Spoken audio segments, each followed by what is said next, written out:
Regresamos aquí a Fórmula Financiera y tenemos en la línea a Gonzalo Hernández Licona. Él es el secretario ejecutivo del Coneval. Gonzalo, ¿cómo estás? Muy buenas noches. Hola, Mari Carmen, buenas noches, ¿cómo te va? Quiero saludarte, como siempre. Igualmente, mucho tiempo sin oírte. Gracias, Gonzalo. Oye, cuéntanos, hoy diste a conocer, o dieron a conocer este informe de evaluación de la política de desarrollo social, pero es una evaluación de los últimos 10 años, y el dato que quizás a mí, yo insisto que más me impactó fue de cómo creció el número, aunque decreció el número de mexicanos en extrema pobreza, crecieron en 2.9 millones, en 3.9 millones, el número de mexicanos en pobreza. Cuéntanos en total cuántos son los mexicanos ya que están en pobreza y pues qué hacer, porque se ha gastado muchísimo dinero en combatir la pobreza y siguen creciendo el número de pobres. Te platico con muchísimo gusto, Mari Carmen, y gracias por la oportunidad. El Coneval publica este informe de evaluación cada 2 años, y en este año, especialmente 2018, que hay tantos retos hacia adelante, hay tantas definiciones.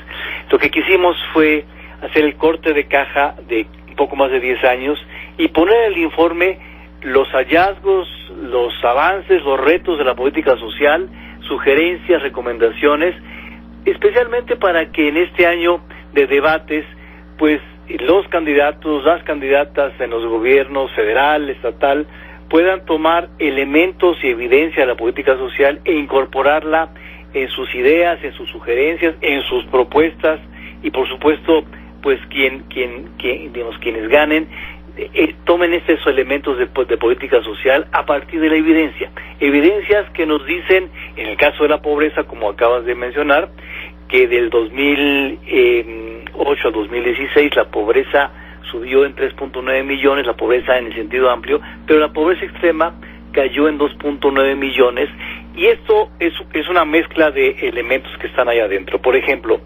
hemos tenido un buen desempeño en aumentar las coberturas básicas de la población en pobreza extrema.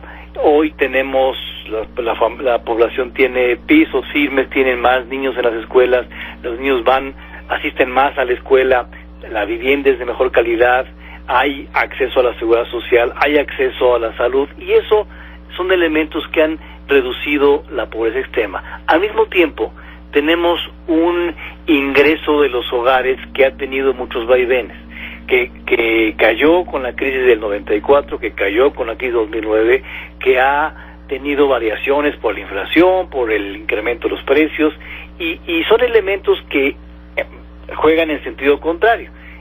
Cuando el ingreso no mejora, pues no nos va muy bien, y eso puede aumentar la pobreza en periodos donde la pobreza está subiendo a partir de inflaciones altas o de crisis económicas, o un elemento que mencionamos en el informe, en el cual la productividad de la economía pues no ha crecido a la velocidad que queremos, y eso pues impacta a los ingresos. Y de ahí tenemos un conjunto de información que explica no solamente la pobreza, sino que explica que México tenga todavía brechas tan grandes entre grupos sociales diversos. Gonzalo, ¿cómo estás? Te saluda Marco Antonio Mares, muy buenas noches. Hola, Marco, qué gusto saludarte, ¿cómo estás? Muy bien, Gonzalo. Me gustaría que te detuvieras un poquito de lo que nos acabas de comentar en la parte de lo errático que ha sido el comportamiento del ingreso de los hogares mexicanos en este extenso periodo de tiempo que han analizado. ¿Cuáles son las conclusiones que tienen ustedes respecto de la inflación, que es un elemento fundamental en la trayectoria de los ingresos, de la estabilidad macroeconómica? ¿Qué conclusiones obtienen ustedes de este ingreso errático que pudieron detectar? Tenemos una gráfica en el informe que da cuenta de la evolución del ingreso de los hogares, ingreso promedio del 92 al 2016.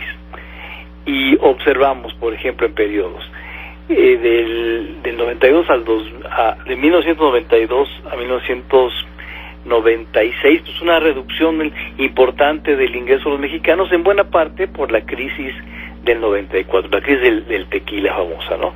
Luego una recuperación importante. Nos recuperamos, entramos al TLC, hubo más exportaciones, mejoró la economía, hasta el año 96, y luego hubo variaciones, a veces desde el año 97 el precio de los alimentos ha sido más volátil, la crisis de 2009, y luego una recuperación entre 2014 y 16, y luego en 2017 la inflación, que fue el doble que en 2016, pues nos dio un poquito otra vez problemas con el ingreso de los mexicanos. Entonces, estos vaivenes, pues lo que muestran es que de punta a punta, 92, 2016, 2017, apenas tenemos un ingreso un poquito mayor que hace 24 años, en vez de haber tenido, Marco, pues un crecimiento mucho más franco, mucho más sostenido en todo este periodo, que nos hubiera dado a los mexicanos no solamente un mejor nivel de vida, sino niveles de pobreza menores, ¿no? Los países como China y como la India y como Chile en su momento han tenido reducciones de pobreza, en buena parte por el desempeño económico de su economía, en buena parte por la creación de empleos, que en México hay periodos que los tenemos, pero no en todo el periodo de largo plazo, ¿no?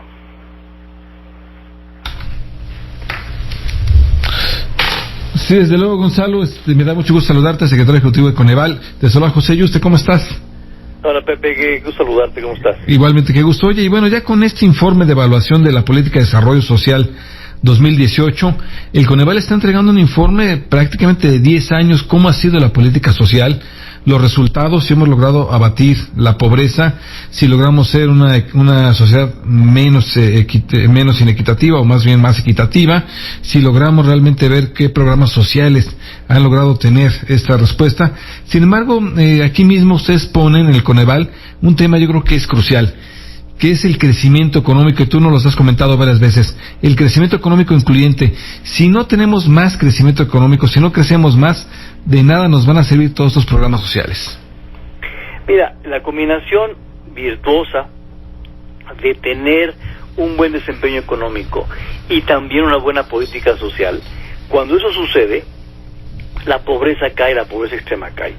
Un buen ejemplo son los años recientes, 2014-2016, que tuvimos al mismo tiempo un avance importante en reducción de carencias a partir de una estrategia que se le ha conocido como Estrategia Nacional de Inclusión, en donde los objetivos de cada dependencia federal y luego la coordinación con los estados y los municipios, especialmente con los estados, ha sido exitosa a partir de tener un indicador de pobreza muy claro. Esa estrategia ha permitido una mejor coordinación, no es una estrategia perfecta, pero sí ha permitido una coordinación mejor y ha permitido reducción de carencias. Y al mismo tiempo, en ese periodo, una inflación muy baja que aumentó el ingreso de los mexicanos. Entonces, cuando tienes esos periodos de círculo virtuoso, pues la pobreza y la pobreza extrema caen. Entonces, ¿qué hay que hacer, Pepe, para que en muchos más años, no solamente 2, podamos tener este círculo virtuoso de tener generación de empleos, crecimiento económico y reducción de carencias al mismo tiempo? Si eso lo tuviéramos muchos años seguidos, claramente la pobreza en México sería mucho menor, la pobreza extrema estaríamos cercana a erradicarla, y ese es el tipo de sugerencias que damos en el informe. El informe, las sugerencias son, combinemos bien la economía, combinemos bien el crecimiento económico, la creación de empleos, con una política coordinada que permita reducción de carencias. Y en segundo lugar, veamos hacia un México mucho más exigente, en el cual no solamente la pobreza es importante, Pepe, sino tener eventualmente una igualdad de oportunidades entre grupos diversos, ¿no? Que hoy todavía no la tenemos. Hoy mujeres indígenas rurales tienen más dificultades para cualquier cosa que los hombres no indígenas urbanos. Ves diferencias importantes entre grupos diversos, y quisiéramos un México mucho más parejo. Y bueno, en cuanto a la recomendación, es una recomendación que dicen ustedes, de luego, es controlar la inflación, mantener la inflación a la baja, crecer más. Nos queda un minutito. ¿Cuál sería otra tercera recomendación?